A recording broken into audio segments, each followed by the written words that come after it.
that your mom? No. No, I'm here by myself. Oh yeah, why'd you come? To keep President Trump in. And also, I mean, there's not a whole lot I can do as an individual, but I would think to make sure that both sides stay peaceful. Oh, so you're in one of those, you're with a group or not? Yeah, I have a militia in Woodland Park, Colorado, the Woodland Wild Dogs. Let me go this way because I'm getting the speaker sound. So tell me about your organization.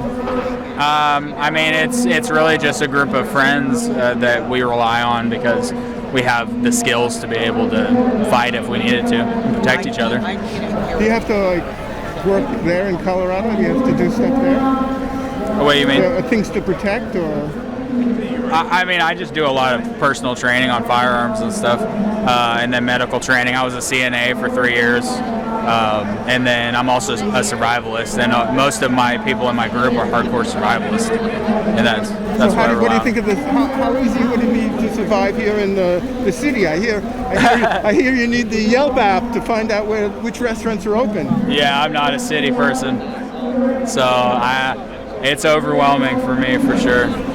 What does that mean, overwhelming? You're like, you're sitting, you're like here, kind of like watching for like something to happen, but... Yeah. No, it's overwhelming because I don't know my bearings, how to get around here.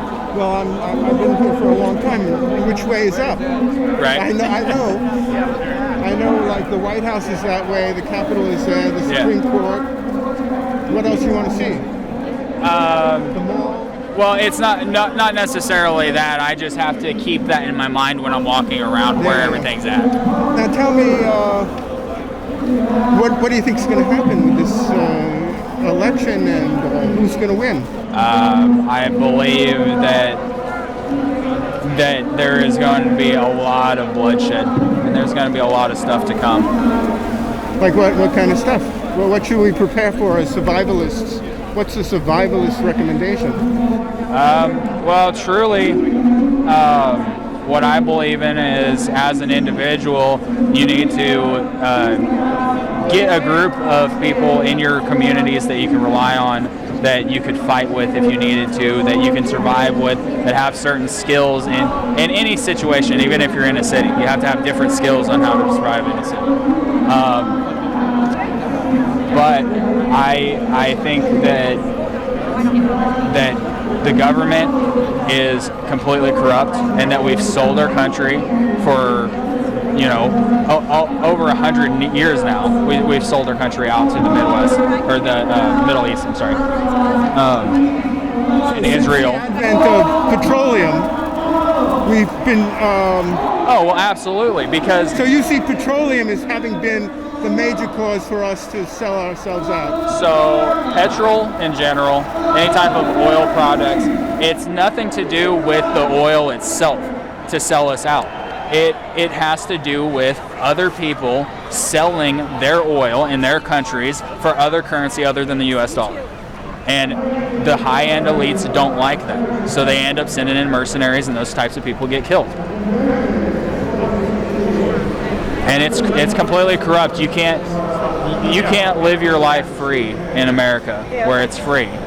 The whole point of us building this nation was to keep from having a tyrannical government, have limited government, be able to have a representative republic that represents the people of the United States, and not the people that represent the government, or whichever.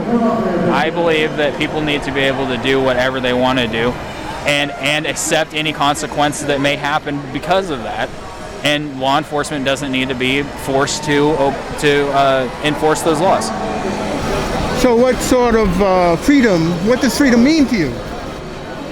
Everything. If you do, if you're doing meth on the street or in a corner in your house or whatever, if you're not hurting anybody, if you're not stealing from people, that should be okay. You shouldn't be incriminated for doing something that you're going to inevitably do anyways. So if you want to harm yourself, you can. You can harm yourself no matter what.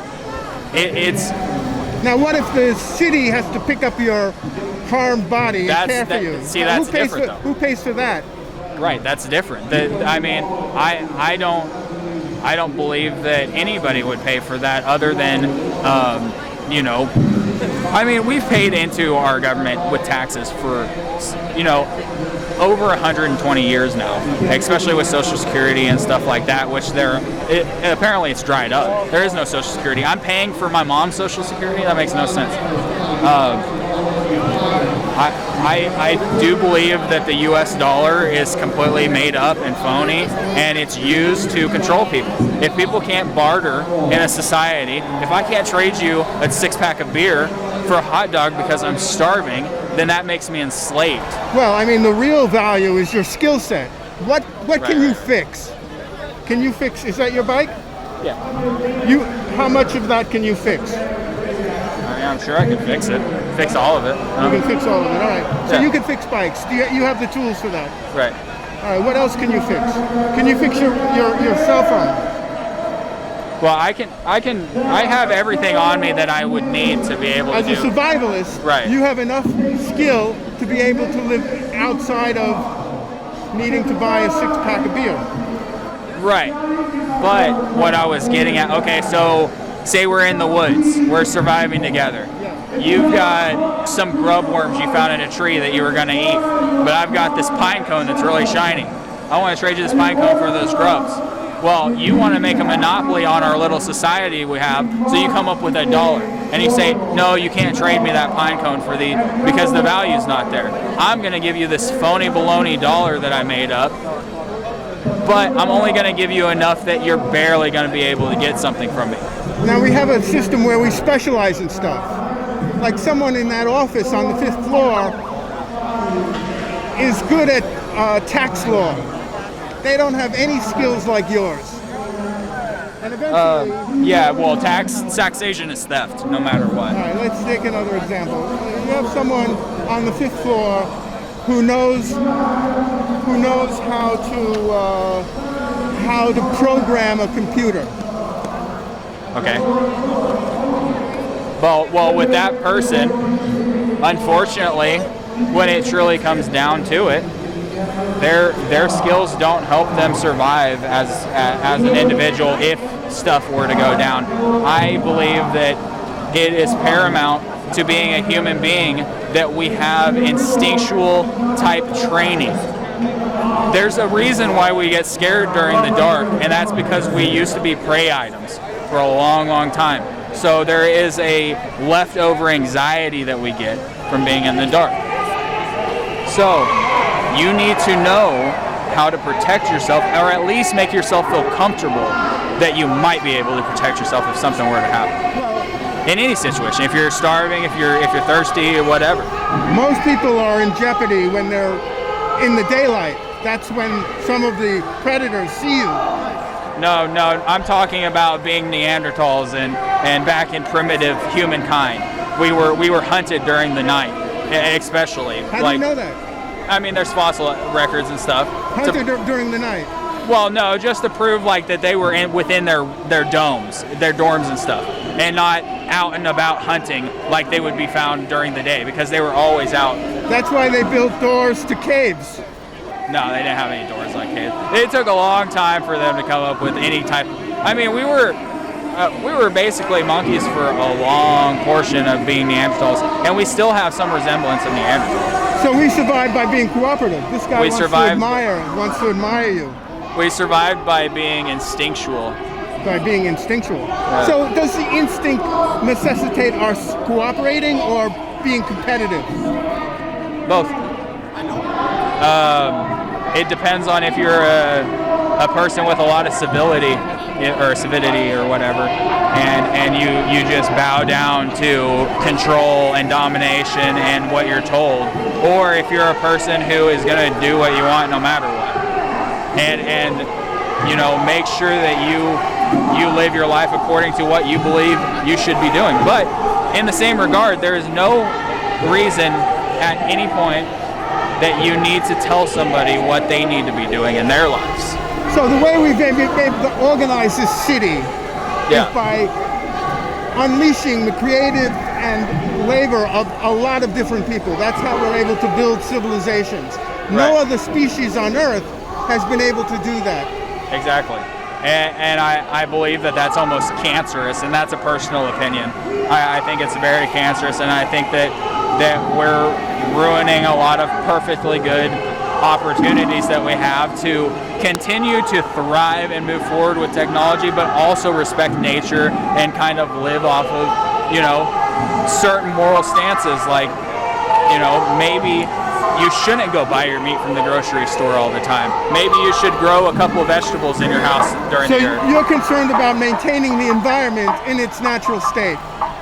And you see, when you talk about petroleum, you see fossil fuels as unleashing a gas that has caused the earth to warm, to cause it to become unstable. I don't believe that. That's loud.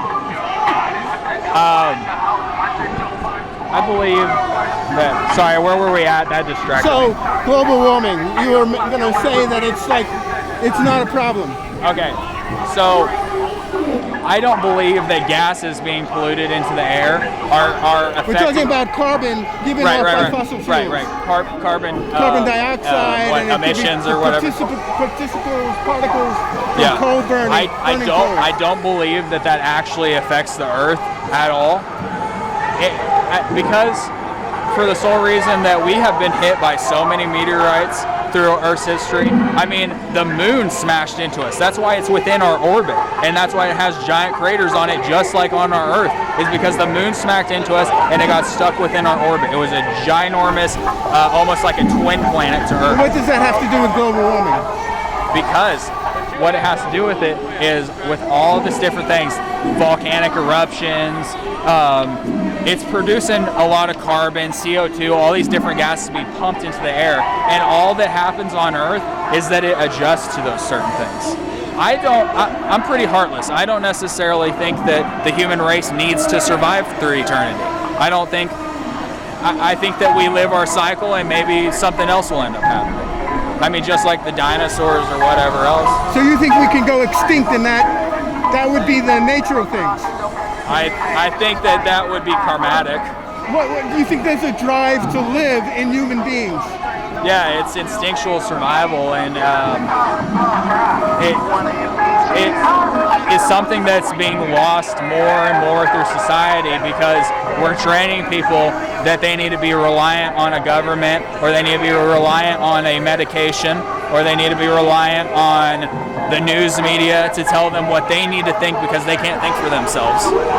Now, what do you think of this COVID thing? Do you think it makes sense to try to help people survive it, or do you think you should let it take its course? Well, in what regards you think masks and stuff like that?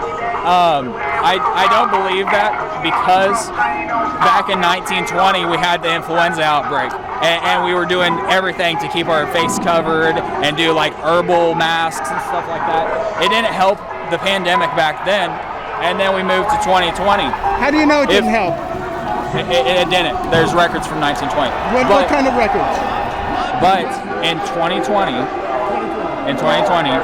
people are wearing masks, and influenza is still just as high as it's ever been. Why are the masks helping and influenza is just as high? Well, the places where people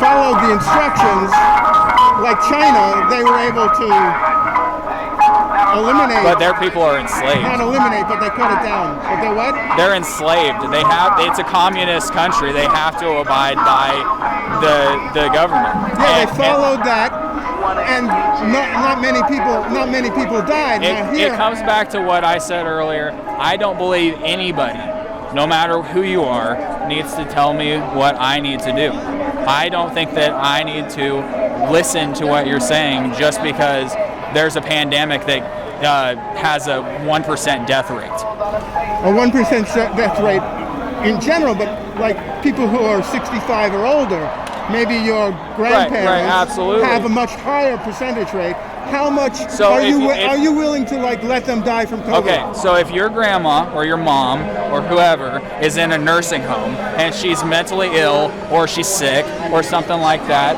would you rather her sit there in isolation without having any human interaction except for with scary people with masks on their face, or would you rather have her be able to have you come visit her and coddle her, even if she were to get sick, because you're going to be able to give her those human interactions that humans need to be able to socialize and interact and grow. And that's why our new generation and my generation has been lost, because we are so self-entitled and sucked up with social media and mainstream media that nobody can think for them. They don't think that they can think for themselves. Listen, thanks so much. Yeah. What was your name? Eddie. Eddie. I'm Bobby. Where are you from? I'm from Colorado. Oh, I was right, born in Colorado. Oklahoma. Oklahoma. All right. Well, enjoy your stay here. Yeah. Have fun. Be safe. Okay. You